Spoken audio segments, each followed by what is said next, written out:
கொழுப்பப்பாரு என்று அவன் மனதிலே திட்டிக் கொண்டு இருக்கும் போது மகாராஜா அவர் உலகத்திலே இருக்கார்.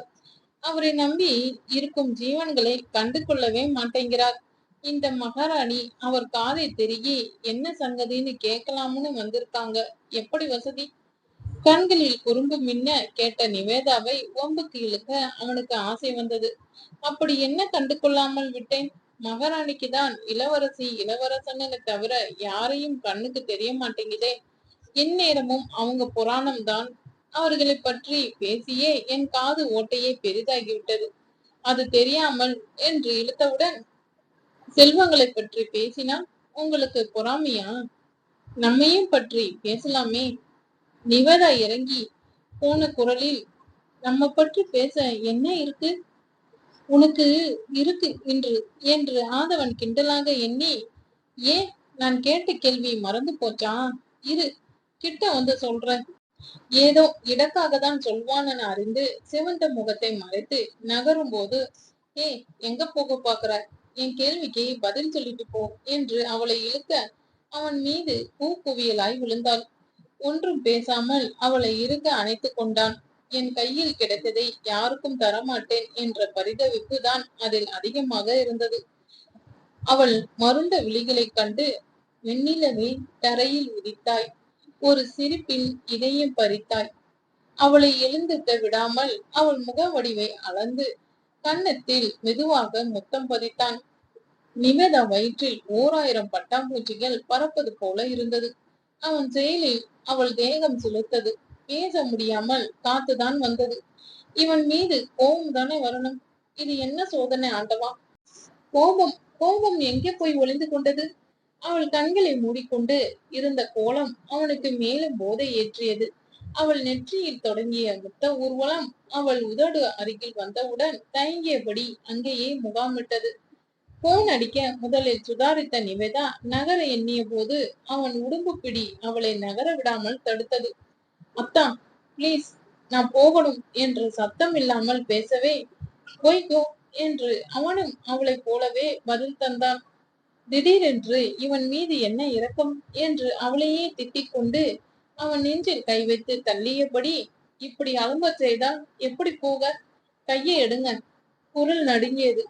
அவள் கருகி போய் விட்டது நினைத்த காதல் எப்பொழுது இருந்து துளிர்விட தொடங்கியது அவளுக்கே தெரியவில்லை. இப்படி எல்லாம் சொன்ன வேலைக்காகாது. கொஞ்சம் மிரட்டும் தோணியில், நீங்க செய்வது சரியில்லத்தான், உங்க மகனை கூப்பிட போறேன் என்று பொய் கோபம் கொண்டவுடன் ஆதவன் சிரித்து, மேலும் கூப்பிடு, அப்பா பாவம் என்று எனக்கு தான் சப்போர்ட் செய்வான். அவள் கழுத்து வளைவில் குறுக்குறுப்பு ஊட்டி, என்னடி சுகர் பேட்டரி இத்தனை இனிப்பா இருக்க? என் முயல் குட்டி வெள்ளக்கட்டி தான் நிவி, என் மனைவியான உனக்கு கொடுத்த முதல் முத்தத்தை மறக்க முடியாமல் திண்டாடுறேன். முதல் காதல் முதல் முத்தம் என்றும் மறக்காதுன்னு சொல்லுவாங்க. நான் காதலித்த பெண்ணையே கல்யாணம் செய்து கொண்டேன் தெரியுமா? முதலா போட்டோவில் உன்னை பார்த்த நொடியே பிளாட். அப்பவே கல்யாணம் செய்து என்னுடன் அழைத்து சென்று கைக்குள்ளேயே வைத்துக் கொள்ள வேண்டும்னு பயங்கர ஆசை. அத்தனை ஆசை இருந்தும் அதையெல்லாம் மனத்திலே பூட்டி வைத்துக் கொண்டேன். எங்கே உன்னிடம் பேசினால் மனதை கட்டுப்படுத்த முடியாததால் பேசவே இல்லை. 1 வருடம் கனவிலே குடும்பம் நடத்தினேன். கனவு கனவாகவே கலைந்து விட்டதே. எப்படி எல்லாம் வருந்தினேன்னு தெரியுமா? நீ வாழ்வில் வந்த பிறகுதான் சந்தோஷமா இருக்கேன் சொன்னால் பொய்யில்ல. தொலைந்து போய் விட்டது என்று எண்ணி இருந்தது தானா கையில் கிடைத்தால் எத்தனை அதிர்ஷ்டம் செய்தவள் என்று இத்தனை நாள் மனதில் அடக்கி வைத்திருந்த எல்லாம் அவனை அறியாமல் பேசிக்கொண்டே சென்றான்.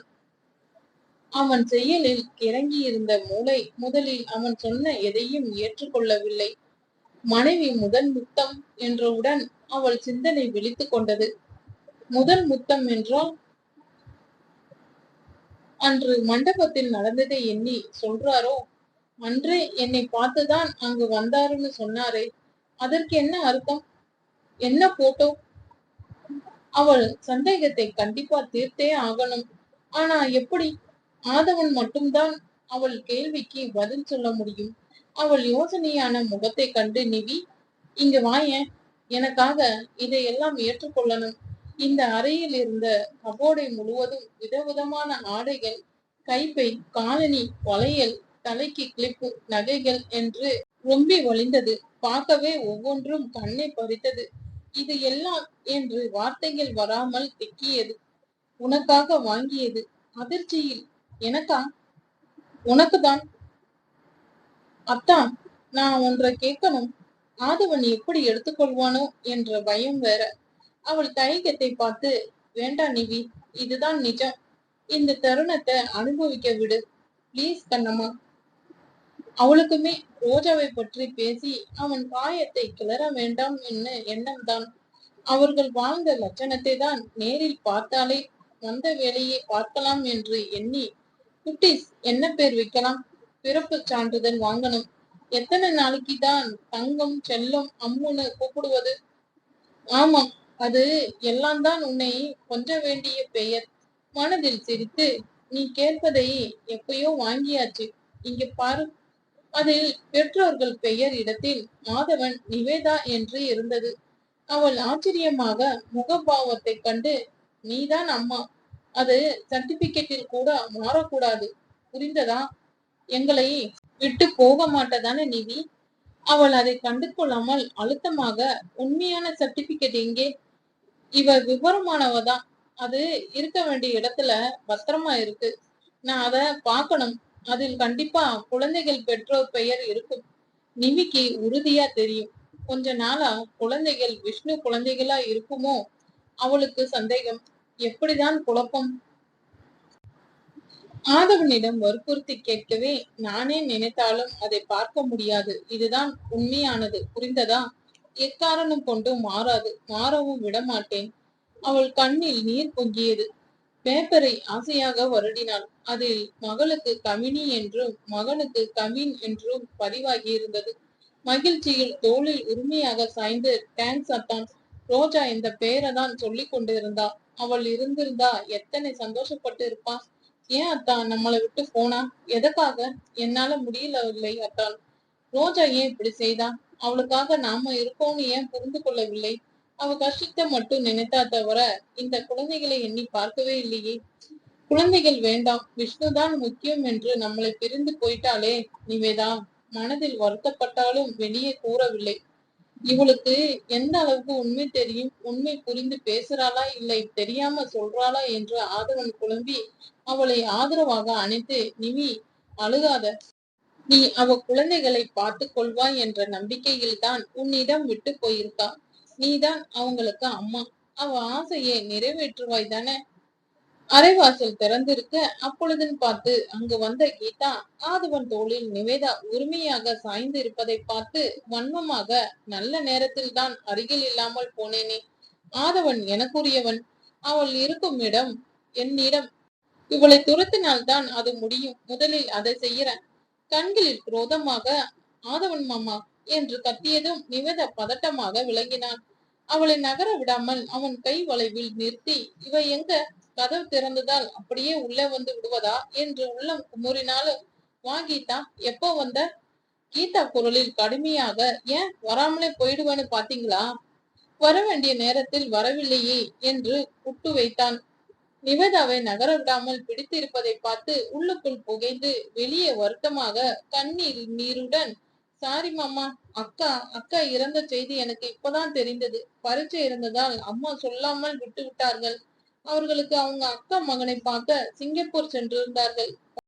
பரீட்சை முடிந்து அக்காவை வந்து பார்க்கலாம்னு நினைத்தால், நான் பார்க்க முடியாத தூரத்துக்கு அக்கா போயிட்டாளே. இது எல்லாம் எப்படி நடந்தது? உங்க அம்மாக்கு சிங்கப்பூர் வர முடியாத தூரத்தில் இருக்கு என்று கேட்க துடித்த நாவை கட்டுப்படுத்தி கொண்டான். பிரகாஷ், வள்ளி கீதாவிடம் என்ன வேலை இருந்தாலும் அதை அப்படியே விட்டு கிளம்பி போ சொன்னார் என்பதை அவள் எப்படி சொல்லுவாள்? கிளம்பி வந்தால் சொத்துக்கும் சொத்தும் கூடவே ஆதவனும் என்று ஆசை காட்டி வரவழைத்து இருந்தார். அவள் குரோதமாக நிவேதாவை பார்த்தபடி, நீங்க இப்படி செய்வீங்கன்னு நினைக்கவே இல்லை மாமா. ரோஜா அக்கா என்று அவனை கட்டி கொண்டு அழுதாள். நிவேதா கண்ணில் நீருடன் அந்த இடத்திலிருந்து வேகமாக நகர்ந்து விட்டாள். இனிதான் ஆட்டம் சூடு பிடிக்க போகுது. ஆதவனுக்கு கீதா பற்றி முழுதா தெரியாது. ரோஜா என்றுமே கீதா பற்றியோ இல்லை வள்ளி பற்றியோ சொன்னது கிடையாது. அவனா வள்ளியை பற்றி அறிந்து கொண்டதுதான். அட்டை போல ஒட்டி கொண்டு இருந்த கீதாவை விலக்கி தள்ளி நிறுத்தி, எதுக்கு கீதா அழுகை? உங்க அக்கா நமக்காக 2 குழந்தைகளை விட்டு போயிருக்கா, சந்தோஷப்படு. அவங்களை பார்த்து மகிழ்ச்சி அடைய வேண்டியதுதான். இன்னொரு பொண்டாட்டி கிளி போல கிடைத்து இருக்கா, நீ எதுக்கு கவலைப்பட போற? கொஞ்ச நேரம் முன்பு பார்த்தேனே, மகிழ்ச்சியா தானே கூத்து அடிக்கிற? பொண்டாட்டி போன கையோட அடுத்தவை கிடைத்தால் சந்தோஷமா உல்லாசமா தான் இருக்கும். இவனுக்கு மட்டும் சொத்தும் அழகும் இல்ல என்றால் யார் இவனை திரும்பி பார்க்க போறா? உள்ளுக்குள் குமைந்து பந்தை வீச ஆரம்பித்தாள். ரோஜாவை வைத்து காரியத்தை சாதித்துக் கொண்டீங்க போல. உங்களை மாதிரி யோகம் யாருக்கு வரும்? செம்ம கிரிமினல் புத்தி என்று முணுமுணுத்தது ஆதவனுக்கு தெளிவா கேட்கவில்லை. இருந்தாலும் கிரிமினல் சொன்னது போல இருக்க சுருக்கென்று கோபம். அவன் முகத்தை பார்த்து உடனே அவன் கைகளை பிடித்து, எங்க அக்காவுக்கு நான் என்றால் ரொம்ப இஷ்டம். ஒரு நாளும் என்னை சித்தி பொண்ணா நினைத்ததே இல்ல. ஒரே தாய் வயிற்றில் பிறந்தது போலதான் ஒற்றுமையாக சுற்றினோம். ஏதா இருந்தாலும் முதலில் எனக்கு பாதி தந்துதான் அவள் எடுத்துக்கொள்வாள். கேட்கணும் என்று கூட இல்லை. என் மனம் நினைத்தாலே அவளுக்கு தெரிந்துவிடும். நீ எடுத்துக்கொண்டு மிச்சம் இருந்தா தானே அவளுக்கு கொடுப்ப என்றது மனசாட்சி. அவள் சொந்த தங்கை போல உன்னை நினைத்தாலும் நீயும் உன் அன்னையும் அடிமை போலதானே நடத்தினீர்கள். இந்த நேரம் பார்த்து நிவேதா சரியா வெளியேறிவிட்டாள். இல்லை என்றால் பொய் சொன்ன கீதா கண்ணம் அப்பொழுதே பழுத்து இருக்கும், வாய் பேர்ந்து இருக்கும். அவளுக்கு தானே இவங்க உண்மையான லட்சணம் தெரியும். அம்மா கூட விளையாட்டுக்கு உங்க வாழ்க்கையை கேட்டால் கொடுத்துருவா ரோஜா என்றாள். எதையும் யோசிக்காமல், என் கீத்து தங்கைக்கு இல்லாமலா என்னுடையது எல்லாம் அவளுடையது. கேட்கணும் என்றே அவசியம் இல்லை சித்தி. வாழ்க்கை என் புருஷனா இருந்தாலும் சரி, என் எத்தனை பெருந்தன்மையா பேசுவா தெரியுமா? அப்படிப்பட்டவ இன்று நம்முடன் இல்லையே என்று இல்லாத கண்ணீரை துடைத்தாள். அவள் பேச்சை கேட்டு ஆதவன் துணுக்குற்றான். என்ன பேச்சு இது? பழகினது கொஞ்ச காலமே என்றாலும் அவனுக்கு ரோஜாவை பற்றி நன்கு தெரியுமே. அவளுடையதை என்றைக்கும் யாருக்காகவும் விட்டு கொடுக்க மாட்டாளே. ஃப்ரெண்ட்ஸ், சப்ஸ்கிரைப் பண்ணாதவங்க மறக்காம சப்ஸ்கிரைப் பண்ணிட்டு பாருங்க. ரொம்ப பேரு சப்ஸ்கிரைப் பண்ணாமலே பார்த்துக்கிட்டு இருக்கீங்க. ப்ளீஸ் சப்ஸ்கிரைப் பண்ணுங்க.